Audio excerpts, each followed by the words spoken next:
శ్రీ మహాగణాధిపతయే నమ. ఐం మహాసరస్వత్యే నమ. శ్రీ లలితాంబికాదేవియే నమ. ఆగస్టు నెల అంతా కూడా రాశి ఫలాల కార్యక్రమములో భాగంగా ఎవరెవరికి ఏ రాసుల వాళ్లకు ఎలా ఉంటుంది అనేటువంటి దాని మీద ఇప్పుడు నేను తెలియజేస్తున్నాను. ఆగస్టు నెలాఖరు వరకు కూడా కుజ గురువులు ఇద్దరూ కూడా వృషభములో ఉంటున్నారు. శని స్వస్థానములు స్వక్షేత్రములో ఉండి కుంభములో ఉండి వక్రదృష్టితో చూస్తూ ఉన్నాడు అనేటువంటిది కూడా గతంలో చాలా వీడియోలు చేసి చెప్పాను. గురువు గనక మీ లగ్నములో పుట్టినటువంటి వాళ్ళ వ్యక్తిగతమైన జాతకములో అనుకూలముగా ఉంటే తప్పకుండా సత్ఫలితాలు ఇస్తాడు. కొంచెం ఏదైనా కుజగురువులు ఇద్దరూ కూడా ఏదైనా ఉండకూడని స్థానాల్లో మీ లగ్నాన్ని బట్టి ఉన్నారు అంటే కొన్ని ఇబ్బందులు జరుగుతాయి. అందుకని ఎవరికి మేలు ఎవరికి మేలు కాదు అనేటువంటి విషయాన్నే ఇప్పుడు నేను తెలియజేస్తున్నాను. కుజుడు అనేటువంటి గ్రహము గురువు అనేటువంటి గ్రహాలు రెండూ కూడా వృషభములో ఉండేటువంటి దాని వలన ఎవరికి ఏ రాశి వాళ్లకు ఎటువంటి ఫలితాలు ఉండబోతున్నాయి అనేటువంటిది ఇప్పుడు నేను తెలియజేస్తున్నాను. అయితే మీ వ్యక్తిగతమైనటువంటి జాతకాలను పరిశీలన చేసుకుని ఒకవేళ ఏదైనా మీ జాతకములో లోపము ఉంటే దాన్ని సరిదిద్దుకోగలరు అనేటువంటిది తెలియజేస్తున్నాను. ఎందుకు?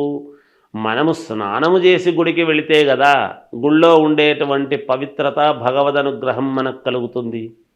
మనము స్నానం చేయకుండా మనం గుళ్ళోకి వెళ్ళి గుడిలో ఉండేటువంటి పవిత్రత మనకు రాలేదు అంటే ఎలా?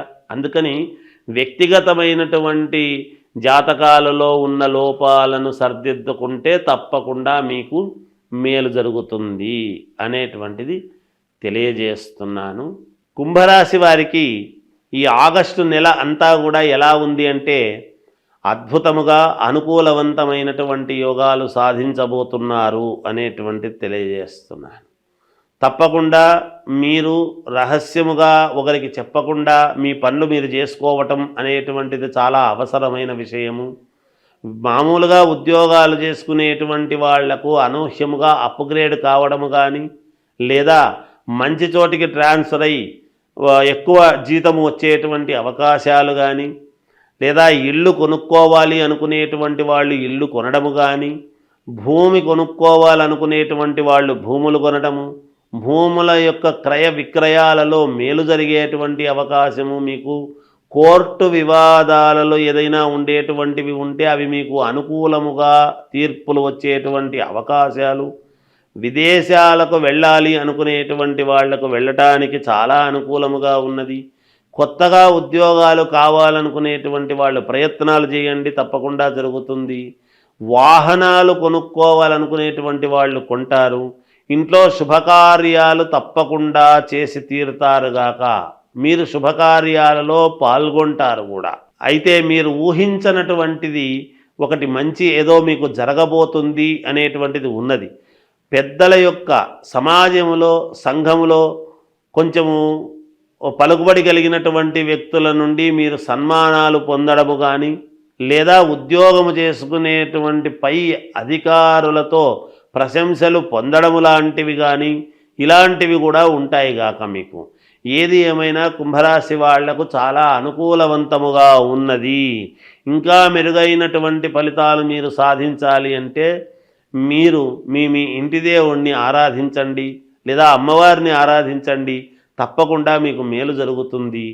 శ్రావణ మాసము వచ్చింది అంటే అందరికీ గుర్తొచ్చేది ఏమిటి అంటే వరలక్ష్మీ వ్రతం.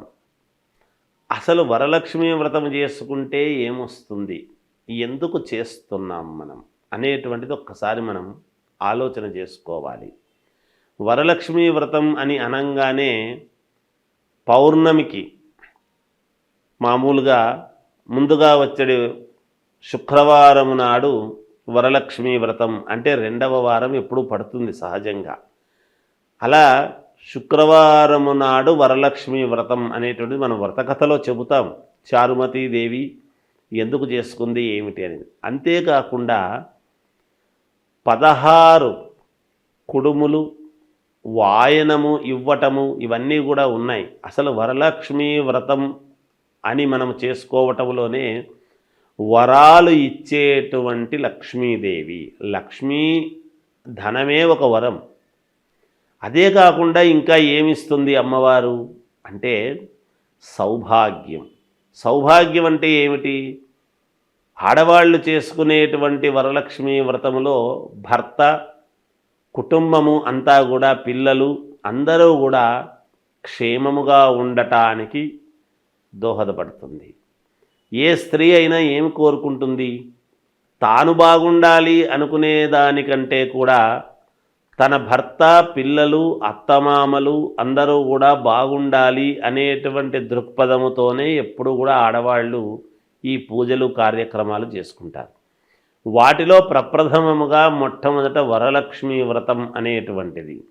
ఈ వరలక్ష్మి వ్రతములోనే అందుకనే 16 మామూలుగా తమలపాకులు, 16 ఒక్కలు, 16 కుడుములు, ఇలా షోడశం, అలా 16 అన్నీ పెట్టి చేసి మామూలుగా తోరం అది కట్టుకొని చేసుకుంటారు. ఆ తోరం కట్టుకోవడం కూడా దాన్ని ఏమిటంటే ఒకటి అమ్మవారుకు, ఒకటి ఈమె. తర్వాత ఈ వరలక్ష్మి వ్రతము చేసుకున్న తర్వాత ఒక 5 మందికి కానీ, 9 మందికి కానీ, 11 మందికి కానీ ఎవరి శక్త్యానుసారం వాళ్ళు ముత్తైదువులకు మామూలుగా తాంబూలం ఇవ్వటము అనేటువంటిది ఆనవాయితీ. ఎందుకు అంటే సౌభాగ్యము అనేటువంటిది పుణ్యస్త్రీలు అంటే అమ్మవారు ఎవరి రూపములోనైనా మన ఇంటికి మనము చేసుకున్నటువంటి పూజా విధానానికి సంతోషించి ఎవరి రూపములోనైనా మన ఇంటికి రావచ్చును. సాక్షాత్తు లక్ష్మీదేవి, వరలక్ష్మీదేవి. అందుకని ఎవరి రూపములో వస్తుందో తెలియదు.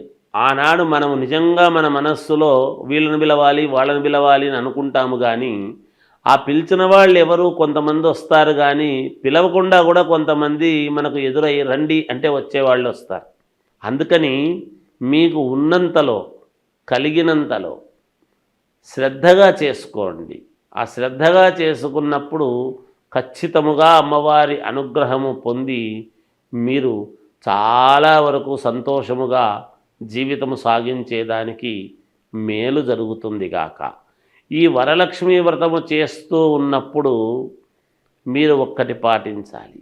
ఎందుకు అంటే ఆకుపచ్చని రవికలో కానీ లేదా శ్వేతవర్ణము తెల్లటి రవికలో కానీ మామూలుగా అమ్మవారు కాబట్టి మనము వరలక్ష్మీదేవి కాబట్టి మనం చేస్తూ ఉన్నటువంటిది ధాన్యము 5 పిరికెళ్ళు బియ్యం అందులో పోసి 5 కాయిన్స్ ఆ దాంట్లో ఆ రవికలో పెట్టి దానికి 3 ముళ్ళు వేసి అమ్మవారి దగ్గర పూజించిన తర్వాత అర్చన చేస్తాము చూడండి. అమ్మవారికి మామూలుగా లక్ష్మీ అష్టోత్తరం చేస్తాం.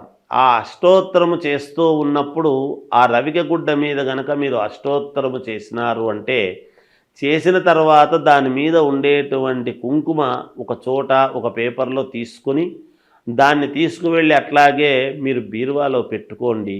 తప్పకుండా ధనము మీకు చాలా వరకు ఎన్ని ఇబ్బందుల్లో ఉండేటువంటి వాళ్ళకైనా ఏదో ఒక రకంగా మీకు అమ్మవారి అనుగ్రహము పరిపూర్ణముగా కలగడానికి చాలా రకాల మార్గాలలో ఇదొక రకమైనటువంటి మార్గము. దీన్ని అందరూ పాటించి చేసుకోండి. తప్పకుండా మీకు మేలు జరుగుతుంది అని తెలియజేస్తూ జయోస్తు.